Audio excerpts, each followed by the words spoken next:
Hello student, मैं आपके यादों का हमसफर राहुल रंजन। आज मैं फिर से एक बार हाजिर हूँ आपका अपना सबसे फेवरेट सब्जेक्ट फिजिक्स को लेकर।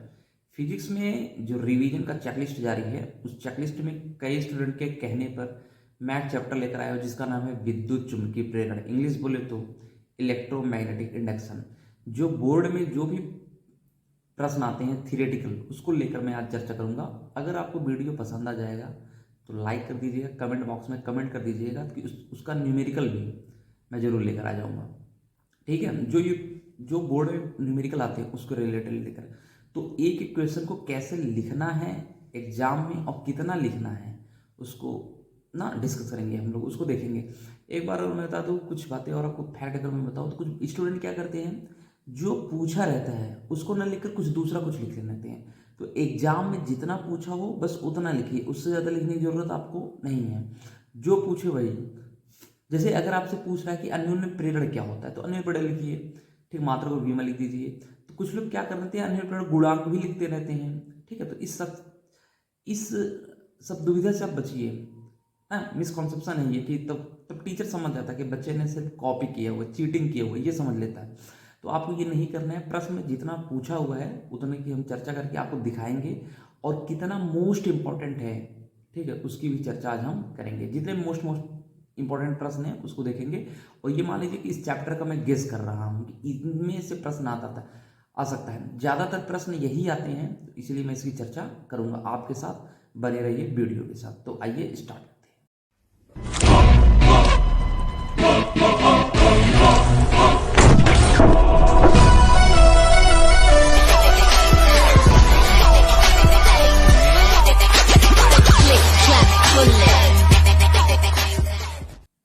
हाँ भाई, स्टार्ट करते हैं। तो चैप्टर का नाम है वैद्युत चुम्बकीय प्रेरण, इलेक्ट्रोमैग्नेटिक इंडक्शन, इंग्लिश में बोलते हैं। इसके जितने भी गेस थियोरेटिकल प्रश्न हैं सारे के सारे हम लोग आपको बता रहे हैं। ठीक है, अगर हो सकता है कि 90% चांस है कि इसमें से कोई ना कोई एक थियोरेटिकल न्यूमेरिकल पूछेगा, थियोरेटिकल प्रश्न अगर पूछेगा तो आपको जरूर मिलेगा। ठीक है, बहुत किस्मत खराब रही तो इससे अलग आ सकता है, नहीं तो 90% चांस है कि जितना मैं प्रश्न आपको बताऊंगा कंफर्म है एक प्रश्न जरूर आ जाएगा। ठीक है, तो साहब हिम्मत नहीं हारते, आइए स्टार्ट करते हैं। तो पहला प्रश्न है, चुंबकीय फ्लक्स से आप क्या समझते हैं? तो चुंबकीय फ्लक्स, फ्लक्स माने होता है बहना, हमने क्लास में आपको पढ़ाया था। तो चुंबकीय फ्लक्स, ठीक है, चुंबकीय फ्लक्स से अगर हम बात करें तो इसके दो डेफिनेशन है। पहला हम देखेंगे और दूसरा इसके बाद हम देख रहे हैं। तो पहला देखेंगे, यदि एक समान चुंबकीय क्षेत्र में, चुंबकीय क्षेत्र कैसा होना चाहिए? एक समान। यदि एक समान चुंबकीय क्षेत्र में क्षेत्र के लंबवत कोई तल हो, कह रहे यदि कोई एक समान चुंबकीय क्षेत्र में क्षेत्र के लंबवत कोई तल हो तो चुंबकीय क्षेत्र तथा तल के क्षेत्रफल के गुणनफल को चुंबकीय फ्लक्स कहते हैं। हाँ, एक चीज और, यहाँ अदिश गुणन लिख सकते हैं या गुणनफल लिख देंगे तब पर भी करेक्ट है, लेकिन अदिश गुणन लिख देंगे तो आपका सजेस्ट समझने हो जाएगा कि बच्चा टॉपर है, बस, और कोई दिक्कत नहीं है। तो लंबवत कोई तल हो तो चुंबकीय क्षेत्र चुंबकीय क्षेत्र बी तथा तल के क्षेत्रफल ए के गुणनफल को चुंबकीय फ्लक्स कहते हैं। इसे किससे डिनोट करते हैं? फाई ना, फाई से प्रदर्शित करते हैं। फाई बराबर vector B dot vector A is equal to B A cos theta. आप जानते हैं कि जहां डॉट होता है वहां कॉस जरूर होता है, अगर यही क्रॉस होता तो यहाँ क्या होता? साइन होता। तो यहाँ क्या है? डॉट है, डॉट माने कॉस हो जाएगा। ठीक है, तो फाइव बराबर vector B dot vector A B A cos theta हो गया। कैसी क्वांटिटी है? स्केलर माने राशि कैसी है? अदिश है। मात्रक वेबर, वेबर कैसा है भाई? एमकेएस, या कभी कभी जैसे ऑब्जेक्टिव में क्या करते हैं, वेबर किसके समतुल्य है? तो न्यूटन मीटर अपॉन एम्पियर, चाहे इससे निकाल लीजिएगा, न्यूटन मीटर अपॉन। अगर इसका देखा जाए सीजीएस में, तो सीजीएस में कितना जाएगा? मैक्सवेल ना। एमकेएस में क्या होता है? वेबर या न्यूटन मीटर पान एम्पियर। अगर सीजीएस में पूछेगा तो मैक्सवेल। वीमा क्या होगा? एम एल के पावर 2 टी पावर -2 एक पावर -1। कभी कभी ऑब्जेक्टिव में जो चुंबकीय फ्लक्स है उसका वीमा पूछ लेते हैं, तो इससे घबराएंगे नहीं। या इसकी हम अगर दूसरा डेफिनेशन देखें, एक समान चुंबकीय क्षेत्र में क्षेत्र के लंबवत, देखते जाइएगा, एक समान चुंबकीय क्षेत्र में जरूर लिखिएगा क्षेत्र के लंबवत, ये याद रखिएगा, एक समान चुंबकीय क्षेत्र में क्षेत्र के लंबवत किसी पृष्ठ के एकांक क्षेत्रफल से गुजरने वाली चुंबकीय फ्लक्स रेखाओं की संख्या को चुंबकीय फ्लक्स कहते हैं। एक समान चुंबकीय क्षेत्र में क्षेत्र के लंबवत किसी पृष्ठ के एकांक क्षेत्रफल से गुजरने वाली चुंबकीय फ्लक्स रेखाओं की संख्या को चुंबकीय फ्लक्स कहते हैं। बाकी इसका डिटेल्ड ऊपर आपको दिया गया है, फाइव बराबर वेक्टर v डॉट ए और बी ए कॉस थीटा, इसका मात्रक क्या होता है, वीमा क्या होता है। ठीक है, तो ये आप पढ़ ही चुके हैं आपको। हम अगला प्रश्न देखते हैं कि वैद्युत चुंबकीय प्रेरण क्या होता है, इस पर आधारित दो युक्तियों का नाम लिखिए। तो वैद्युत चुंबकीय प्रेरण क्या होता है, इस पर आधारित दो युक्तियां बहुत सिंपल है। देखिए आराम से याद रखिए, जब किसी वैद्युत परिपथ से गुजरने वाली चुंबकीय बल रेखाओं या चुंबकीय फ्लक्स में परिवर्तन होता है, याद रखिएगा, कोई वैद्युत परिपथ ले लीजिए, उसमें जो गुजरने वाली चुंबकीय फ्लक्स रेखा है या चुंबकीय फ्लक्स में जो परिवर्तन होता है, तब परिपथ में एक विद्युत वाहक बल उत्पन्न होता है। इस घटना को क्या बोलते हैं, वैद्युत चुंबकीय प्रेरण।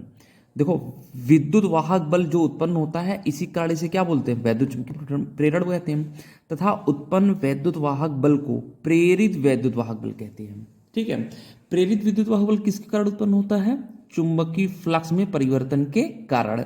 ठीक है, दो युक्ति का नाम लिखिए, ट्रांसफार्मर, वैद्युत जनरेटर, मैंने एक तीसरा लिख दिया है, प्रेरण कुंडली। कभी कभी होता क्या है कि दो पूछा है तो तीन याद रहेगा, तीन में से दो आराम से याद रहेगा, तो आप लिख दीजिएगा ट्रांसफार्मर, वैद्युत जनित, प्रेरण कुंडली। ठीक है, तो ये रिवीजन चेकलिस्ट है। अगर आप देखेंगे ट्रांसफार्मर किसके सिद्धांत कार्य करता है, तो अन्योन्य प्रेरण के सिद्धांत पे काम करता है। आगे मैं फिर पढ़ूंगा एक बार। ठीक, चलते हैं अगले प्रश्न पर। जो प्रश्न नंबर 3 है, इसे कैसे पूछेंगे, प्रेरित धारा की दिशा ज्ञात करने के लिए फ्लेमिंग के दाएं हाथ का नियम। याद रखिएगा, बाएं हाथ का नियम पिछले वाले चैप्टर में होता है, अगर हम प्रेरण वाला चैप्टर पढ़ रहे हों तो उसमें दाएं हाथ का नियम होता है। तो दाएं हाथ और बाएं हाथ में एक डिफरेंस है। हम वहाँ दाएं हाथ में क्या करते हैं, चुंबकीय बल की दिशा निकालते हैं, और दाएं हाथ में क्या करते हैं, हम क्या निकालते हैं, प्रेरित धारा की दिशा निकालते हैं। ठीक है, तो याद रखिएगा, उसमें चुंबकीय बल की दिशा निकालते हैं बाएं में, और उसमें क्या करते हैं, दाएं में प्रेरित धारा की दिशा निकालते हैं। तो ऐसे लिखेंगे, प्रेरित धारा की दिशा ज्ञात करने के लिए, या फ्लेमिंग के दाएं हाथ का नियम, इतना ही लिखिएगा एग्जाम में, फ्लेमिंग के दाएं हाथ का नियम। फ्लेमिंग के दाएं हाथ के नियम के अनुसार ध्यान रखिएगा, यदि हम अपने दाएं हाथ के अंगूठे व उसके पास वाली दोनों अंगुलियों को इस प्रकार फैलाएं कि, यदि हम अपने दायां हाथ, ये हमारा दायां है तो ये अंगूठा है, ठीक है, आपको नहीं दिख रहा होगा अच्छे से, तो अगर देखेंगे तो ये देखिए उंगली ऐसे तीन, अब मैंने पढ़ाया था तो ऐसे तीन टाइप का होते हैं ना, तीन। यदि हम अपने दाएं हाथ के अंगूठे व उसके पास वाली दोनों उंगलियों को इस प्रकार फैलाएं कि तीनों एक दूसरे के लंबवत रहे, तो अंगूठा चालक की गति की दिशा को, तर्जनी अंगुली चुंबकीय क्षेत्र की दिशा को प्रदर्शित करे, तो मध्यमा बीच वाली उंगली प्रेरित वैद्युत धारा की दिशा को प्रदर्शित करेगी। याद रखिएगा, ठीक, दाएं हाथ में क्या करता है, ये अंगूठा किसके, चुंबकीय बल की दिशा, ठीक, और ये जो है चुंबकीय क्षेत्र की दिशा, ये बल, ये क्षेत्र की दिशा। देखो लिखो, चालक की गति, गति माने बल, ठीक है, जिधर गति हो तो उधर बल होता है। तो क्या होता है, चालक की गति की दिशा, और ये क्या होता है बताओ, चुंबकीय क्षेत्र की दिशा हम, और ये क्या होता है, प्रेरित धारा की दिशा। आप पढ़े भी होंगे, father mother child rule, father mother child rule, इस टाइप से। ठीक है, तो ये हो सकता है। ठीक, आप सब आई बस में, तो मध्यमा क्या, प्रेरित धारा की दिशा को प्रदर्शित करते हैं, उसमें चुंबकीय बल की दिशा निकालते हैं, इसमें क्या करते हैं, प्रेरित धारा की दिशा को कैलकुलेट करते हैं। देखो यहाँ लिखा गया, प्रेरित वैद्युत धारा की दिशा को प्रदर्शित करेगा। ठीक है, इस बात को याद रखिएगा। तो ये कौन सा रूल है, फादर मदर चाइल्ड रूल। देखो लिख भी दे रहे हैं यहाँ पर आज के बाद, ताकि आज के बाद कभी भूल ना पाए हम, father mother child rule.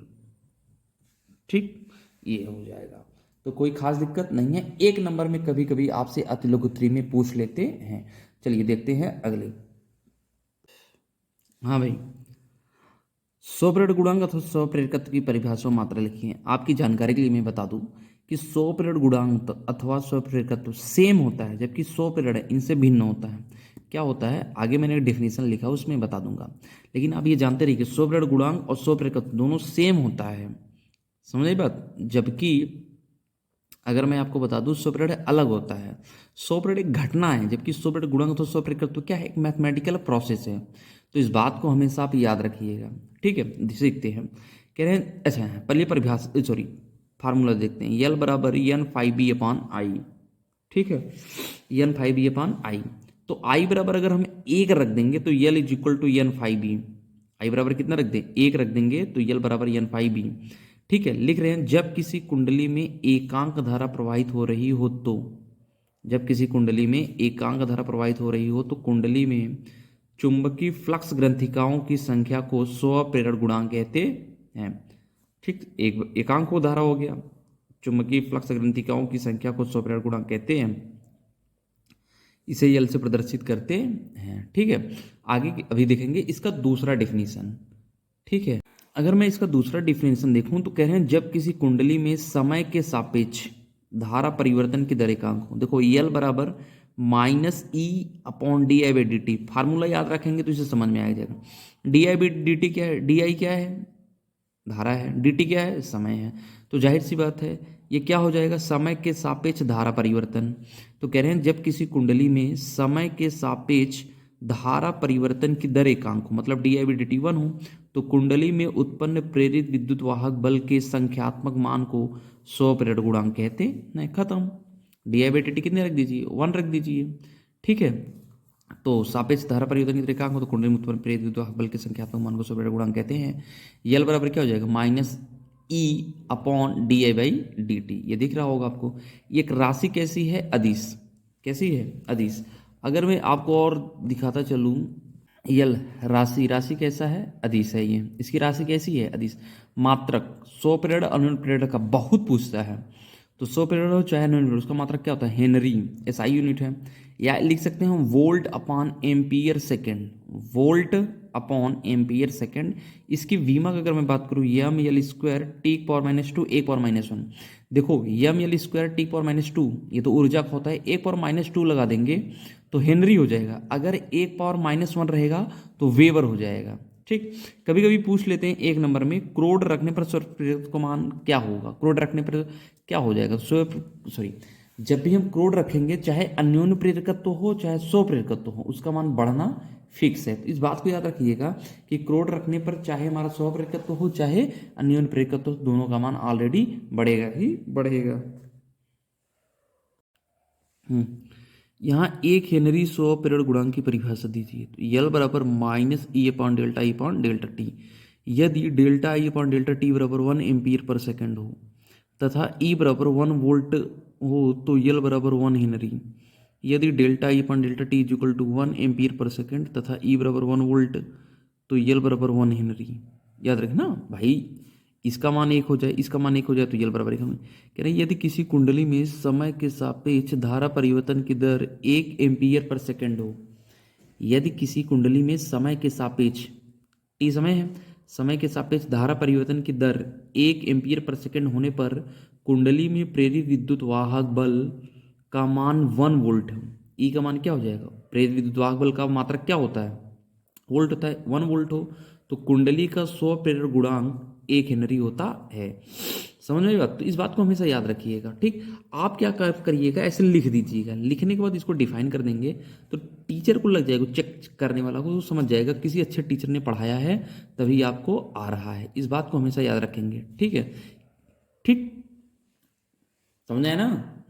1 Henry होता है, बस यही बात है। ठीक है, आइए चलते हैं अगले क्वेश्चन की तरफ। हाँ, आपसे पूछा है कि अन्योन्य प्रेरण गुणांक अथवा अन्योन्य प्रेरकत्व की परिभाषा मात्रक लिखिए, एक व्यवहारिक उदाहरण भी दीजिए। देखिए मैं बार बार कह रहा हूँ कि प्रेरण गुणांक हो और चाहे प्रेरकत्व हो, दोनों के सेम होता है। चाहे स्वप्रेरण गुणांक हो चाहे स्वप्रेरकत्व हो, चाहे अन्योन्य प्रेरण गुणांक हो चाहे अन्योन्य प्रेरकत्व हो, दोनों मैथमेटिकल पार्ट है। लेकिन स्वप्रेरण अथवा अन्योन्य प्रेरण दोनों क्या है, एक घटना है, इंसिडेंट है। तो परिभाषा, तो देखो दो कुंडली मिलेंगे, कैसे लिखेंगे, यम बराबर एन टू फाइव टू अपन आई, जिसमें करंट फ्लो होता है, याद रखिएगा वो कैसे कुंडली होगी, प्राथमिक कुंडली। और जिसमें फ्लक्स में परिवर्तन होता है वो द्वितीय कुंडली। ऐसा नहीं होगा कि अगर एक कुंडली में धारा परिवर्तन उसी में चुंबकीय फ्लक्स, तो स्वप्रेरण की घटना होगी। अगर दो कुंडली रहेगा तो एक में अगर धारा प्रवाहित होगी तो दूसरे वाले में अगर चुंबकीय फ्लक्स में परिवर्तन होगा तभी क्या होगा, अन्योन्य प्रेरण। याद रखिएगा, तो जिसमें धारा में परिवर्तन होता है वो प्राथमिक कुंडली, और जिसमें चुंबकीय फ्लक्स परिवर्तन होता है वो क्या होता है, द्वितीय कुंडली। तो याद रखिएगा। ठीक है, इसका चलते हैं। यदि दो कुंडलियों के बीच में, यदि दो कुंडलियों के बीच में प्राथमिक कुंडली में एकांक धारा प्रवाहित हो रही हो, आई बराबर 1 कर दीजिए। यदि दो कुंडलियों के बीच में प्राथमिक कुंडली में एकांक धारा प्रवाहित हो रही हो तो द्वितीय कुंडली में चुंबकीय फ्लक्स ग्रंथिकाओं की संख्या को अन्योन्य प्रेरण गुणांक कहते हैं। इस बात को याद रखिएगा, ठीक है, अन्योन्य प्रेरण गुणांक कहते हैं। इसे यम से प्रदर्शित करते हैं, यम बराबर n2 अपान I1, यम बराबर n2 अपान I1। ठीक है, दो कुंडली लेंगे, यदि प्राथमिक कुंडली में देखो लिखा है ना, प्राथमिक कुंडली में धारा परिवर्तन की दर एकांक हो, तो द्वितीय कुंडली में चुंबकीय फ्लक्स ग्रंथिकाओं की संख्या को अन्योन्य प्रेरण गुणांक कहते हैं। ऐसे डिक्टो सेम लिख दीजिए एग्जाम में। और मैंने दो परिभाषा बताई है, आपको एक ही लिखना है, दोनों मत लिखिएगा, दोनों लिखेंगे तो टाइम टेकिंग हो जाएगा और आपको दिक्कत भी होगी। ठीक है, दूसरी परिभाषा की तरफ चलते हैं।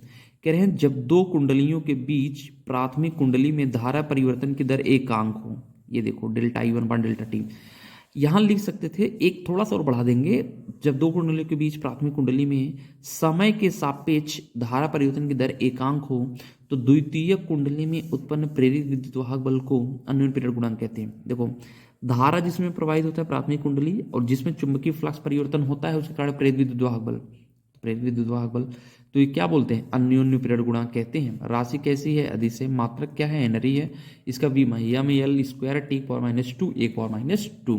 उदाहरण क्या है इसका, जो बेस्ट एग्जांपल है सबसे ज्यादा ट्रांसफार्मर है। इसमें जो ज्यादातर पूछते हैं ये नीचे वाली लाइन पूछते हैं कि दोनों कुंडलियों में लोहे की क्रोड रख दे तो द्वितीय कुंडली में क्या होगा। देखो, यदि दोनों कुंडली में लोहे की क्रोड रख दे तो द्वितीय कुंडली प्रेरित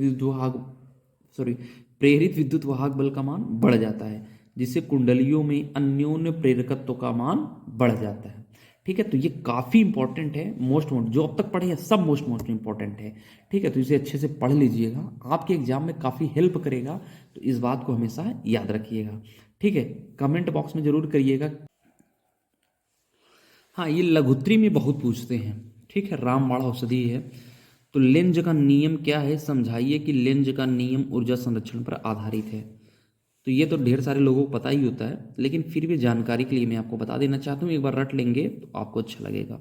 लेंज के नियम के अनुसार डब्ल्यू काम में किसी परिपथ में प्रेरित विद्युत धारा की दिशा सदैव ऐसी होती है कि वह उस कारण का विरोध करती है जिससे वह स्वयं उत्पन्न होती है। किसी परिपथ में प्रेरित विद्युत धारा की दिशा सदैव ऐसी होती है कि वह उस कारण का विरोध करती है, अच्छा मैंने छोड़ दिया है, वह उस कारण का विरोध करती है जिससे वह स्वयं उत्पन्न होती है। ये लेंज का ये लेंज का नियम है। अच्छा, फैराडे का ये दूसरा नियम है। फैराडे के कितने नियम दिए थे, दो नियम दिए थे। ठीक, तो ये कैसा नियम है, द्वितीय नियम है। जो लेंज का नियम है एवं ऊर्जा संरक्षण वो किस तरीके से डिपेंड करता है उसको देख लेते हैं। यदि हम किसी चुंबक अथवा कुंडली के बीच सापेक्ष एक कुंडली ले लीजिए, ठीक, और एक चुंबक ले लीजिए, ऐसे चुंबक, उसको सापेक्ष सापेक्ष गति माने इसको रोक दीजिए इसको चलाइए, या इसको रोक दीजिए इसको चलाइए, या दोनों चलाइए, कि दोनों की वेलोसिटी सेम ना हो।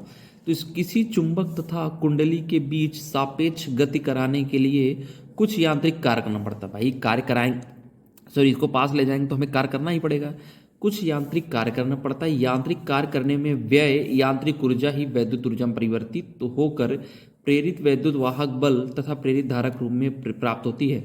जैसे देखो, कुंडली है, हम चुंबक ले जाएंगे, हम काम करेंगे, ठीक है, जो हमारे द्वारा मांसपेशियों द्वारा कार्य किया जाता है यांत्रिक कार्य है, यही यांत्रिक कार्य माने यांत्रिक ऊर्जा, यही यांत्रिक ऊर्जा इसमें वैद्युत ऊर्जा उत्पन्न हो जाता है। अगर हम जैसे स्टॉप कर देंगे वैद्युत ऊर्जा जीरो हो जाएगी, क्योंकि अब हम काम नहीं कर रहे हैं। तो वही कह रहे हैं कि यांत्रिक कार्य करने में व्यय यांत्रिक ऊर्जा ही वैद्युत ऊर्जा में परिवर्तित होकर प्रेरित विद्युत वाहक बल तथा प्रेरित धारा के रूप में प्राप्त होती है। इस प्रकार ऊर्जा केवल एक रूप से दूसरे रूप में परिवर्तित होता है। अतः लेंज का नियम ऊर्जा संरक्षण के नियम पर आधारित है। ठीक है, इतना लिख देंगे तो आपको जो लघुत्री प्रश्न होता है 3 नंबर का उतना आपको मिल जाएगा। इस बात को याद रखिएगा। ठीक है, चलते हैं नेक्स्ट प्रॉब्लम की तरफ। हाँ भाई, वैद्युत चुंबकीय प्रेरण संबंधी फैराडे के नियमों को लिखकर समझाइए। तो फैराडे की विद्युत चुंबकीय प्रेरण संबंधी नियम, फैराडे ने वैद्युत चुंबकीय प्रेरण के 2 नियम प्रतिपादित किया है। प्रथम नियम, जो पहला नियम है न्यूमैन का नियम कहलाता है, और जो दूसरा नियम है हम ऊपर पढ़ चुके हैं वो लेंज का नियम कहलाता है। ठीक है, इस बात को याद रखिएगा। तो प्रथम नियम न्यूमैन के नियम, ठीक है, ऐसे एक हाफ मैन है, केमिस्ट्री में आप पढ़े ही होंगे, आपको बताने की जरूरत नहीं है।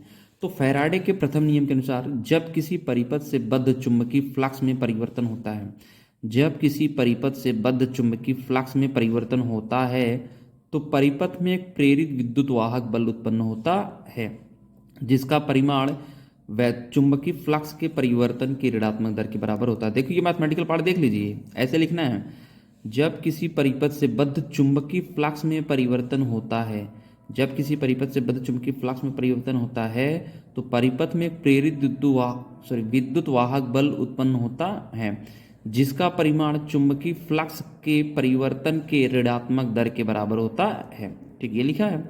इसे न्यूमैन का नियम कहते हैं। माना डेल्टा टी समय में किसी परिपथ से बद्ध चुंबकीय फ्लक्स में डेल्टा फाइव ई का परिवर्तन होता है तो परिपथ में प्रेरित विद्युत वाहक बल, ठीक है ना, आप देख ही रहे होंगे। थोड़ा सा मैं अगर आपको आगे दिखाऊं तो ये रहा, ठीक, हाँ। माना डेल्टा टी समय में किसी परिपथ से बद्ध चुंबकीय फ्लक्स में डेल्टा फाइव का परिवर्तन होता है तो परिपथ प्रेरित विद्युत वाहक बल का मान E बराबर minus delta phi B upon delta T. यदि परिपथ में कोई कुंडली जिसमें तार के n फेरे हैं तो कुंडली में प्रेरित विद्युत वाहक बल E बराबर minus N delta phi B upon delta T minus delta N five B upon delta T. N delta phi B क्या है? फ्लक्स ग्रंथिकाओं की संख्या। इसका मात्रक क्या होता है? Weber turn. ठीक है, आप इतना मैथमेटिकल पार्ट लिखकर स्केच पेन से क्या कर दीजिएगा, क्लोज कर देगा तो बच्चा समझ जाएगा ना कि सॉरी एग्जामिनर समझ जाएगा कि किसी अच्छे टीचर ने पढ़ाया है तो इसको अच्छा नंबर देना चाहिए। ठीक, अच्छा, जो दूसरा नियम है वो क्या है? लेंज का नियम है, हम ऊपर पढ़ चुके हैं। ठीक है, तो आप फिर रिवर्स करके उसको देख लीजिएगा। देखिए लिखा है द्वितीय नियम, लेंज का नियम, हम ऊपर पढ़ चुके हैं तो फालतू ठीक नहीं करनी, टाइम लॉस। अगला प्रश्न देखिए, सौ प्रेरक गुणांक की परिभाषा दीजिए, धारावाही लंबी प्रणालिका के सौ प्रेरकत्व का सूत्र स्थापित कीजिए अथवा सिद्ध कीजिए। देखो अथवा करके लिखा है, ठीक, सिद्ध कीजिए कि किसी लंबी प्रणालिका को सौ प्रेरकत्व एल बराबर mu zero N square A L, जहां पर ए क्या है? प्रणालिका का परिच्छेद क्षेत्रफल, एल क्या है? प्रणालिका की लंबाई, तथा एन क्या है? उसकी एकांक लंबाई में फेरों की संख्या है। ठीक है, सौ प्रेरक गुणांक हम पीछे पढ़ चुके हैं ना, तो इसको कोई खास जरूरत नहीं है। अब हम पढ़ने वाले हैं लंबी, ठीक, धारावाही प्रणालिका का स्व प्रेरकत्व। ठीक है, लंबी धारावाही प्रणालिका का स्व प्रेरकत्व। ठीक है, माना एक लंबी वायुक्रोट प्रणालिका का क्षेत्रफल कैपिटल ए, लंबाई स्मॉल एल तथा फेरों की संख्या कितनी है? Capital N. माना इसमें आई वैद्युत धारा प्रवाहित हो रही है, अतः एकांक लंबाई में फेरों की संख्या स्मॉल एन बराबर कैपिटल एन बाई एल, ये हो जाएगा। प्रणालिका के भीतर चुंबकीय क्षेत्र, प्रणालिका के भीतर क्या हो जाएगा? बी बराबर mu zero N I is equal to, N बराबर ऊपर पड़ी है capital N by L into I, हो गया। प्रत्येक फेरे से बद्ध चुंबकीय फ्लक्स फाइव बी बराबर बी ए, तो बी का वैल्यू ऊपर लिखा गया है, उठाकर वैल्यू डायरेक्ट लिख दीजिए, mu zero capital N I by L into A. अतः प्रणालिका से बद्ध कुल चुंबकीय फ्लक्स, तो एन फाइव बी हो जाएगा, तो उठाकर वैल्यू अगर हम रखेंगे यहाँ पर, ठीक है, इस बात को याद रखिएगा। ठीक, तो एन है फाइव बी बराबर ऊपर वैल्यू है mu zero N I by L into A, उठाकर रख दीजिए, तो म्यू जीरो यहाँ कर दीजिए, एन का गुणा एन में, एन स्क्वायर आई रहेगा ए बाई एल। प्रणालिका का सौ प्रेरकत्व, तो एल बराबर एन फाइव अपान आई, तो एन फाइव, ठीक, तो एन फाइव ये रहा ना, इसी की वैल्यू तो इतना है, तो mu zero N square I A by L, नीचे आई है तो आई से आई कैंसिल हो जाएगा, तो एल बराबर mu zero N square by A L. अभी पिछले केस में पढ़े थे तब पर भी वहाँ जो एल था पीछे था ना, वृत्ताकार कुंडली का स्वप्रेरकत्व, ये प्रणालिका का है, वो वृत्ताकार कुंडली का है। कभी कभी कंफ्यूजन होकर बच्चा जब वृत्ताकार कुंडली के बजाय इसको लिख देता है और इसका बजाय कुंडली, वो वृत्ताकार कुंडली लिख देता है प्रणालिका के बजाय, तो इसे याद रखिएगा। एल जो होता है चाहे वृत्ताकार कुंडली का हो चाहे प्रणालिका का हो, आई पे डिपेंड नहीं करता। अगर दूसरी बात अगर हम करें तो वहाँ भी फेरों की संख्या के वर्ग के अनुक्रमानुपाती होता है, यहाँ भी होता है, तो आप देख ही रहे होंगे। ठीक है, तो इस बात से आप ध्यान दीजिएगा कि दोनों में करंट डिपेंड नहीं करता। ठीक, अब सुने, कभी कभी एक नंबर के लिए पूछ लेते हैं 100 पर से आप क्या समझते हैं, तो एक नंबर मायने रखता नहीं मायने रखता आप जानिए, मेरे लिए तो काफ़ी मायने रखता भाई, एक एक नंबर इंपॉर्टेंस होता है, क्योंकि एक नंबर पे आपका 0.2% इंक्रीज हो जाता है।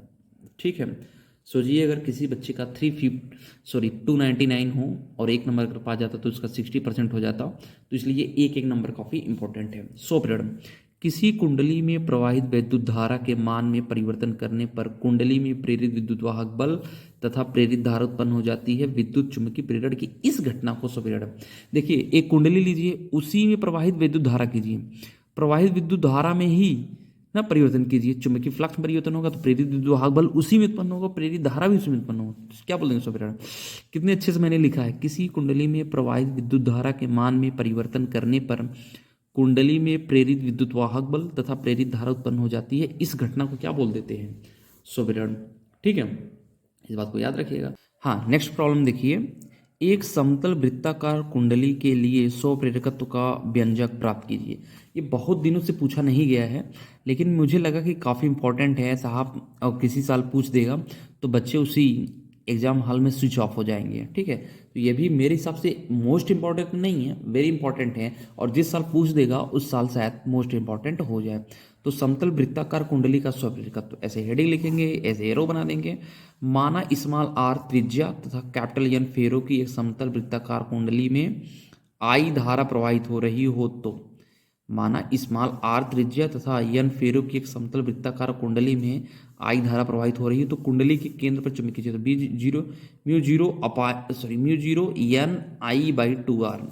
ठीक है, बी बराबर म्यू जीरो आई अपान 2r। कब बताया था, जब कुंडली में फेरों की संख्या 1 हो, अगर एन हो तो म्यू जीरो एन आई अपान 2r, समीकरण 1। ठीक है, माना कुंडली के संपूर्ण तल में, जो कुंडली है, कुंडली के संपूर्ण तल में चुंबकीय क्षेत्र B एक समान है तो कुंडली से बद्ध चुंबकीय फ्लक्स फाई बराबर बी ए।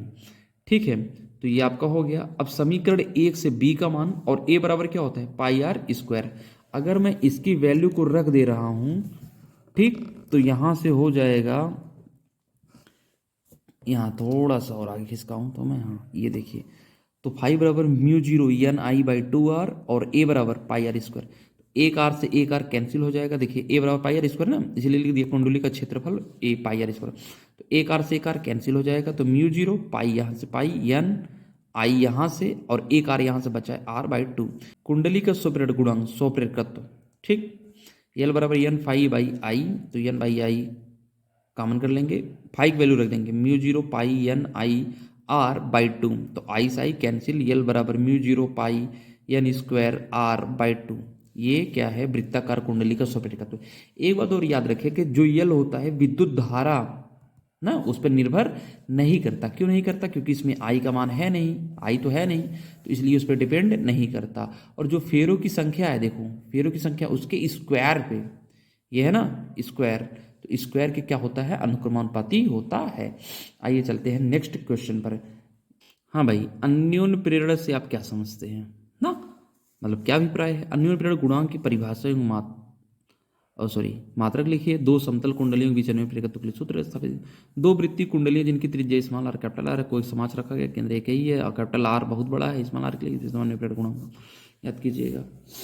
ठीक है, तो इस थोड़ा सा हम देख रहे होंगे इसको ना, अच्छे से पढ़ेंगे क्योंकि ये लॉन्ग आंसर में मोस्ट इंपॉर्टेंट है। अन्योन्य प्रेरण, ठीक है, मैं बार बार कह रहा हूँ कि अन्योन्य प्रेरण गुणांक दूसरा है, अन्योन्य प्रेरण दूसरा है। अन्योन्य प्रेरण क्या है, घटना है, अन्योन्य प्रेरण गुणांक अथवा अन्योन्य प्रेरकत्व, ये दोनों क्या है, मैथमेटिकल पार्ट है। तो इस बात को याद रखिएगा। अन्योन्य प्रेरण क्या होता है देखते हैं, अच्छे से देखिएगा। ठीक, जब दो कुंडलियों को पास पास रख कर एक कुंडली में प्रवाहित धारा के मान में परिवर्तन किया जाता है। देखो, दो कुंडलियों को पास पास रख कर एक कुंडली में प्रवाहित धारा के मान में परिवर्तन किया जाता है तो दूसरी कुंडली में एक प्रेरित विद्युत वाहक बल उत्पन्न हो जाता है। दूसरी कुंडली, देखो धारा के मान परिवर्तन करते हैं तो दूसरी कुंडली में प्रेरित विद्युत वाहक बल का मान उत्पन्न हो जाता है।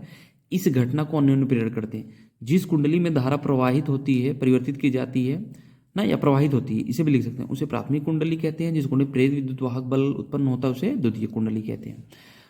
ठीक, तो याद रखिए, दो कुंडली पास पास रख दीजिए, एक कुंडली में धारा के मान में परिवर्तन कीजिए तो दूसरी कुंडली में प्रेरित विद्युत वाहक बल उत्पन्न हो जाएगा। इसी घटना को क्या बोल देते हैं, अन्योन्य प्रेरण। अगर हम बात करें तो जिसमें धारा प्रवाहित होगी, परिवर्तित होगा, उसे क्या बोलेंगे, प्राथमिक कुंडली। और जिसमें प्रेरित विद्युत वाहक बल उत्पन्न होगा उसे क्या बोलेंगे, हाँ, द्वितीय कुंडली बोलेंगे। इस पे कौन कौन डिपेंड करते हैं? ट्रांसफार्मर और प्रेरण कुंडली। तो इस बात को अच्छे से आप याद रखिएगा। अन्योन्य प्रेरण गुणांक देखो हम लिख चुके हैं कि हम पीछे पढ़ चुके हैं, परिभाषा मात्रक बीमा, पीछे आप चले जाइएगा तो हम उसमें लिख चुके हैं। ठीक है, तो एक नज़र डालते हैं। दो समतल कुंडली के बीच अन्योन्य प्रेरकत्व है। देखिएगा, माना दो समतल कुंडलियां कैसी हैं? वृत्ताकार हैं, एक दूसरे के समीप समाज। समाज माने दोनों के केंद्र एक ही अक्ष पर हों। दोनों के केंद्र क्या हों? एक ही अक्ष पर हों। इसमें फिगर की जरूरत नहीं है, नहीं तो मैं फिगर बना देता आपको। ठीक, माना प्राथमिक कुंडली की त्रिज्या स्मॉल आर तथा फेरों की संख्या कैपिटल N1 है। द्वितीय कुंडली की त्रिज्या कैपिटल आर तथा फेरों की संख्या N2 है। माना प्राथमिक कुंडली में धारा I1 प्रवाहित हो रही है, अतः प्राथमिक कुंडली के केंद्र पर चुंबकीय क्षेत्र B बराबर म्यू जीरो N1 I1 अपान 2R। समीकरण 1, B बराबर mu zero N1 I1 by 2R। ठीक, ये चुंबकीय क्षेत्र हो गया, इस बात को याद रखिए। माना यह चुंबकीय क्षेत्र द्वितीय कुंडली के संपूर्ण तल में एक समान मानने पर, ठीक है, माना यह चुंबकीय क्षेत्र द्वितीय कुंडली संपूर्ण, जो चुंबकीय क्षेत्र है प्राथमिक कुंडली का, वो द्वितीय कुंडली के संपूर्ण तल में क्या मान लीजिए? एक समान मान लीजिए।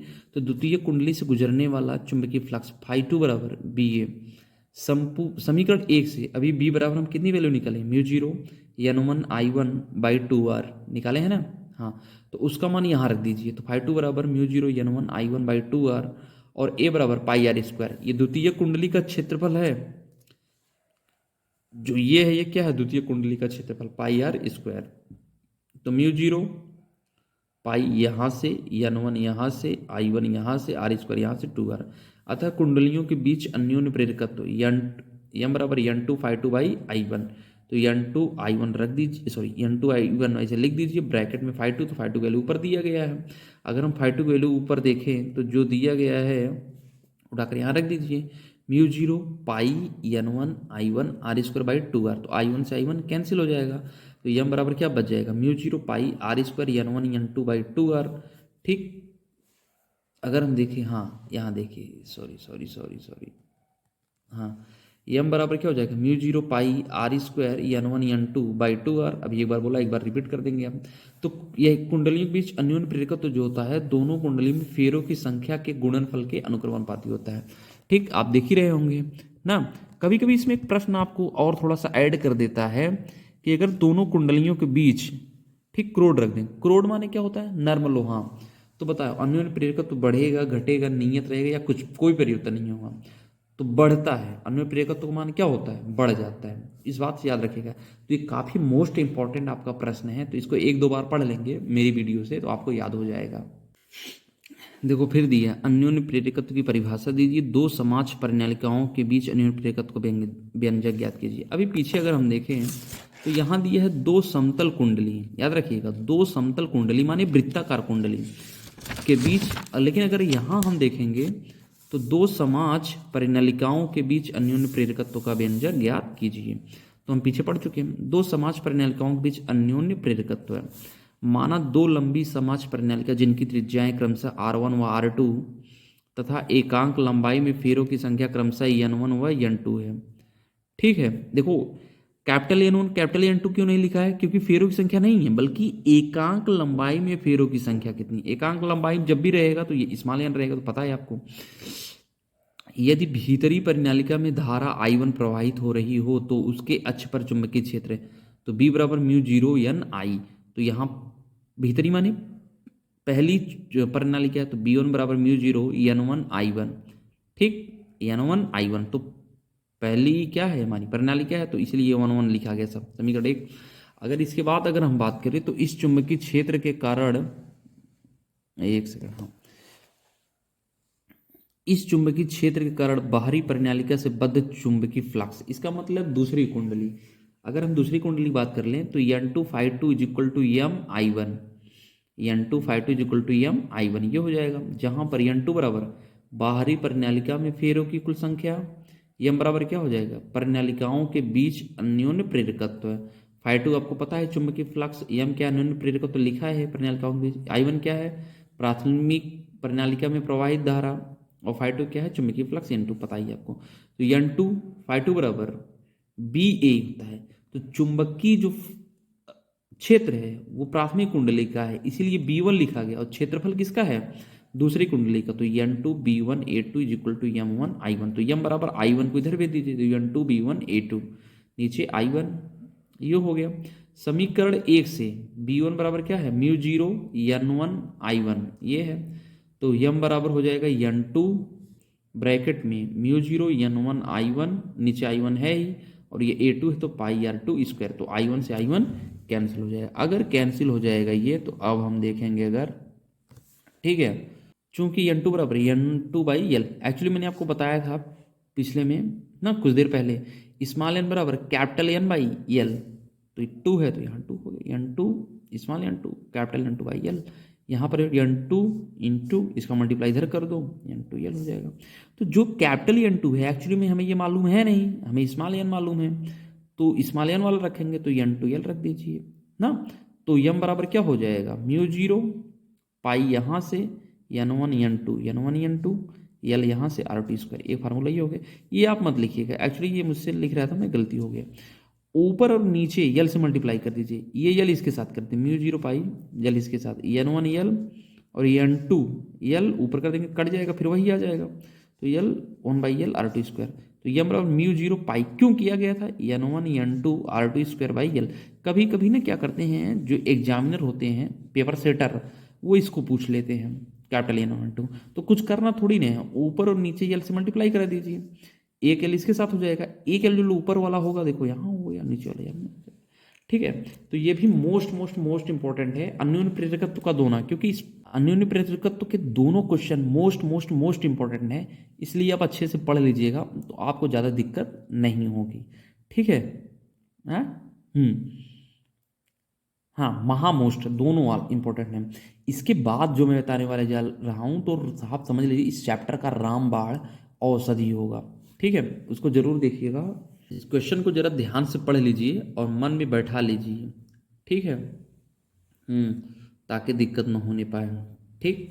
और इसको तो जरूर आप अच्छे से पढ़ लीजिएगा, ठीक है, क्योंकि ये समझ लीजिए बहुत बार पूछा जा चुका है ना, लगभग हर साल किसी न किसी सेट में बनता है। जैसे आपको पता है कि नहीं पता है कि आपकी यूपी में 7 सेट कुल बनते हैं, तो सातों सेट में किसी न किसी में तो ये पूछ ही लिया जाता है, तो इसलिए मोस्ट इंपॉर्टेंट क्वेश्चन है ये, ठीक है, इस बात को याद रखिएगा।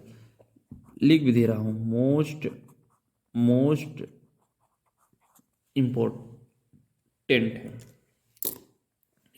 यह लंबाई की एक तांबे की छड़ है, ऐसे तांबे की छड़ है मान लीजिए, बीतीव्रक समान चुंबकीय क्षेत्र में, मान लीजिए क्रॉस नीचे वाला है चुंबकीय क्षेत्र, कोणीय वेग ओमेगा से सिरे के परितः घूम रहा है, ऐसे घूम रहा है ये लगातार, ठीक है।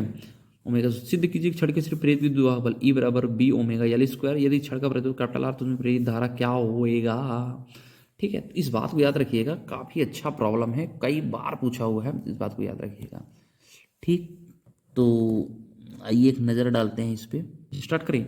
माना L लंबाई का एक छड़, L लंबाई की एक छड़ लीजिए, एक सिरे O के परितः, ये फिक्स है, इसी के परितः घूम रहा है एक समान चुंबकीय क्षेत्र B में, जो एक्चुअली चुंबकीय क्षेत्र है अगर आप देखें, ठीक, तो ऐसे ऐसे करके है, ठीक, ऐसे ऐसे सब करके है, चुंबकीय क्षेत्र B में क्षेत्र के लंबोत्तल में कोणीय वेग ओमेगा से घूर्णन कर रहा है। माना किसी समय छड़ की स्थिति OP है, OP है किसी समय, ठीक, dt समय अंतराल में, देखो dt समय में d थीटा घूमकर, ये इतना घूमकर OQ हो जाता है, OQ स्थिति में आ जाती है। माना किसी समय छड़ की स्थिति कितना है, OP है, तथा dt समय में d थीटा घूमकर OQ हो जाती है। ये एक्चुअली बहुत सूक्ष्म कोण है, लेकिन आपको भाई थोड़ा सा फिगर में दिखाना रहता है, इसलिए इतना बड़ा बनाएंगे, नहीं तो है तो बहुत सूक्ष्म।